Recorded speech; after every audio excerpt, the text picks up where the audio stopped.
নমস্কার, আমি রূপসী হালদার। চলে এসেছি একটি নতুন উপন্যাস নিয়ে। উপন্যাসটার নাম হচ্ছে আমৃত্যু ভালোবাসি তোকে। লিখেছেন সালমা চৌধুরী। 7 বছর পর বাড়ি ফিরেছে খান বংশের বড় ছেলে সাজ্জাদুল খান আবির। বাড়ি ফিরেছে বললে ভুল হবে, বিদেশ থেকে দেশে ফিরেছে আবির। এই 7 বছরে খানবাড়িতে ঘটে গেছে অনেক ঘটনা, যার সাথে সশরীরে যুক্ত নেই আবির, তবে আত্মিকভাবে প্রতিটা ঘটনায় জড়িয়ে আছে সে।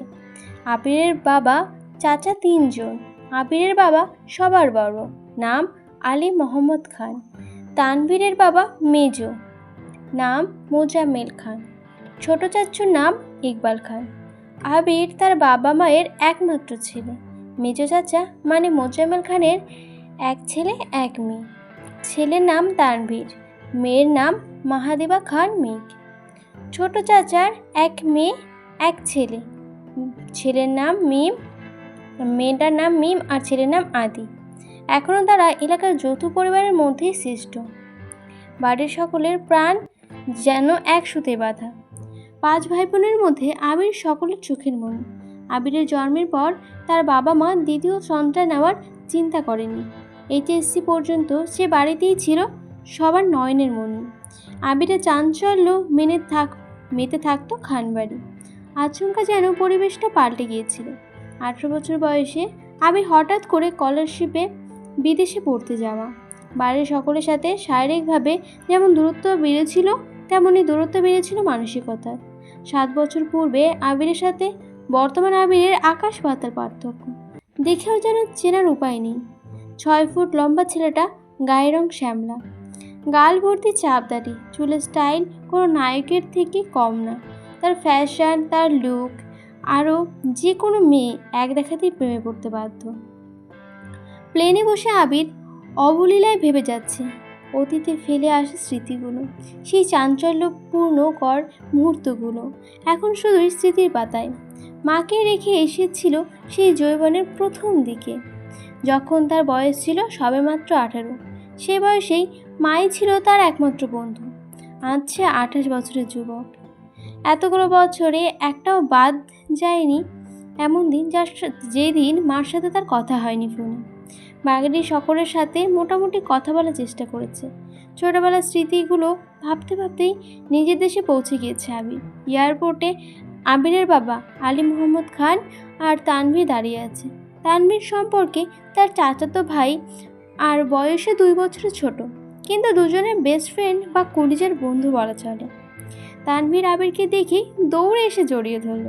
এই 7 বছরে একটি বারের জন্য বাড়ি ফেরেনি আবির, তবে প্রতিনিয়ত কথা হয় আবির ও তানভীরের। আবির তার আব্বুকে সালাম জানিয়ে জড়িয়ে ধরল। তারপর বাড়ি ফিরল 3 জন। বাড়িতে যেন হই হই রই রই ব্যাপার। হবে নাই বা কেন? বাড়ির বড় ছেলে এতদিন পরে বাড়ি ফিরেছে। রান্নাঘরে পাহাড়ি রকমের রান্নার ধুম পড়েছে মা চাচিদের। হঠাৎ দরজায় আবিরকে দেখায় সবাই হইচই শুরু করে গেল। আবিরের আম্মু দৌড়ে এসে জড়িয়ে ধরল ছেলেকে। আবেগপ্লুত হয়ে মাকে জড়িয়ে ধরল আবির। মমতাময়ী মাকে সে 7 বছর আগে ছুঁয়েছিল। আজ এত বছর পর মায়ের ছোঁয়া পেল আবির। মা চাচিদের সালাম করল। সোফায় বসিয়ে ছেলেকে একের পর এক শরবত নাস্তা দিতে ব্যস্ত সবাই। এরই মধ্যে উদয় হলো মিম আর আদির। মিমের বয়স 18 আর ছোট ভাই আদির বয়স মাত্র 10 বছর। আদির এই বাড়ির সবচেয়ে ছোট। আবির যখন দেশ ছেড়েছিল তখন আদির বয়স ছিল 3। ভিডিও কল করে দেখতে দেখতে ভাইকে সে একটু একটু করে চিনত। দৌড়ে এসে জড়িয়ে ধরেছে ভাইকে। আবিরও জড়িয়ে ধরেছে আদিকে। মিম ও আবিরের পাশে রয়ে বসেছে, কোষ গল্প করছে সবাই মিলে। আদি জিজ্ঞাসা করছে, ভাইয়া আমার জন্য কি এনেছো? আবির যেই না উঠতে যাবে মা চাচিরা উঠতেই দিচ্ছে না। আগে শরবত খাবি, তারপর উঠবি। আবির তানভীরের দিকে তাকিয়ে বলল, এই লাগেজটা নিয়ে আয় তো। তানভীর একটা লাগেজ টান দিয়ে যাবে, এমন সময় আবির আচমকা বসা থেকে উঠে দাঁড়িয়ে, ওইটা ছুবি না। তানভীর সহ বাড়ির সকলেই যেন অবাক হয়ে গেল। আবির আবার ঠান্ডা মাথায় বলল, পাশে লাগেজটা নিয়ে আয়। তানভীর তার কথা মতো লাগেজ নিয়ে আসলো।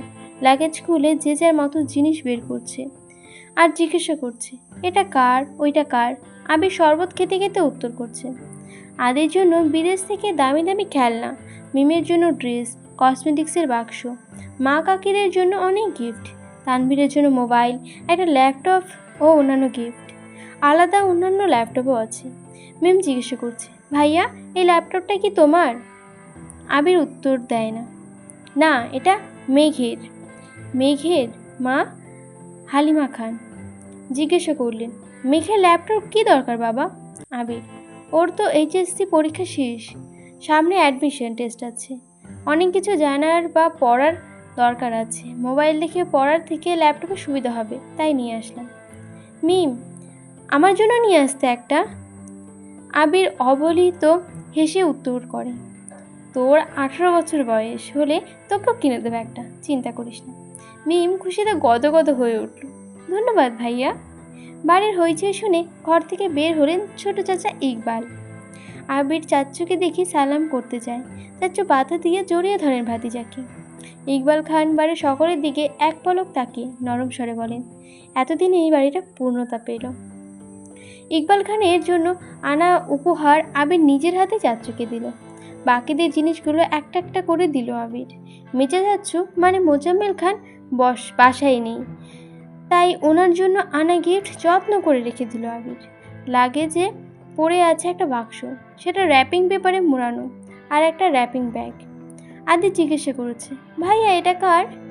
আবির ল্যাপটপের পাশে বক্স আর শপিং ব্যাগটা রেখে উত্তর করলো, এগুলো মেঘকে দিয়ে দিও, আমি রুমে যাচ্ছি। ইকবাল খান এক পলক সবার দিকে তাকিয়ে জিজ্ঞাসা করল, মেঘ কোথায়? হালিমা খান উত্তর দিলেন, ও তো কোচিংয়ে গেছে, এতক্ষণে তো চলে আসার কথা। আবির বাকি দুইটা লাগেজ নিয়ে উঠতে যাচ্ছিল, হঠাৎ পেছন ফিরে মায়ের দিকে তাকিয়ে প্রশ্ন করল, আমি কোন রুমে থাকবো? ছেলের এমন প্রশ্নের জন্য মা হালিমা খান হতভম্ব হতে পারতেন। ছেলের এমন প্রশ্নের জন্য মা হালিমা খান হতভম্ব হয়ে পড়লেন। তৎক্ষণাৎ স্বাভাবিক হয়ে উত্তর করলেন, তোর রুম তোরই আছে, আজ সকালে পরিষ্কার করা হয়েছে। আবির কোনো কথা না বলে দুটো লাগেজ নিয়ে উঠতে গেলে তানভীর এগিয়ে আসে, আমায় দাও, আমি নিয়ে যাচ্ছি। আবির একটা লাগেজ তানভীরের দিকে এগিয়ে দেয়, নিজে আরেকটা লাগেজ সযত্নে নিয়ে সিঁড়ি দিয়ে উঠতে থাকে। ততক্ষণে দরজায় এসে উপস্থিত হয় এই বাড়ির বড় মেয়ে মাহাদিবা খান মেঘ। মিম মেঘকে দেখেই দৌড়ে এসে বলে, আপু আপু, আবির ভাইয়া এসেছে। মেঘ সিঁড়ির দিকে তাকায়, লম্বা স্বাস্থ্যবান সুপুরুষ দেহে একজন হাতে লাগেজ নিয়ে সিঁড়ি দিয়ে উঠছে, শুধু পেছনটা দেখা যাচ্ছে। মেঘ ভেতরে ঢুকে সবার হাতে গিফট দেখে এদিক ওদিক তাকায়। ততক্ষণে আবির নিজের রুমে চলে গিয়েছে। মেঘের মা হালিমা খান মেয়ের দিকে এগিয়ে এসে বলে, তোর জন্য গিফট এনেছে। মেঘ তাকে বলে, কি গিফট? সোফায় রাখা ল্যাপটপের দিকে চোখ পড়ে মেঘের, ছুটে যায় ল্যাপটপের কাছে, এটা কি আমার? মিম, হ্যাঁ আপু, এটা তোমার, বাক্সটা আর শপিং ব্যাগটাও তোমার। ল্যাপটপটা ঘুরিয়ে ফিরে দেখছে মেঘ, যেন আকাশ কুসুম কিছু পেয়ে গেছে। তারপর শপিং ব্যাগটা একটু খুলে দেখলো, দুটো ড্রেস মনে হচ্ছে। সেই ল্যাপটপ আর বাক্সগুলো নিয়ে রুমের মধ্যে চলে যায়। পার্টটি এখানে শেষ হয়ে গেল। কেমন লাগছে আপনাদের গল্পটা অবশ্যই জানাবেন। ভালো লাগলে অবশ্যই লাইক করবেন এবং সাবস্ক্রাইব করে দেবেন। আজকে ধন্যবাদ।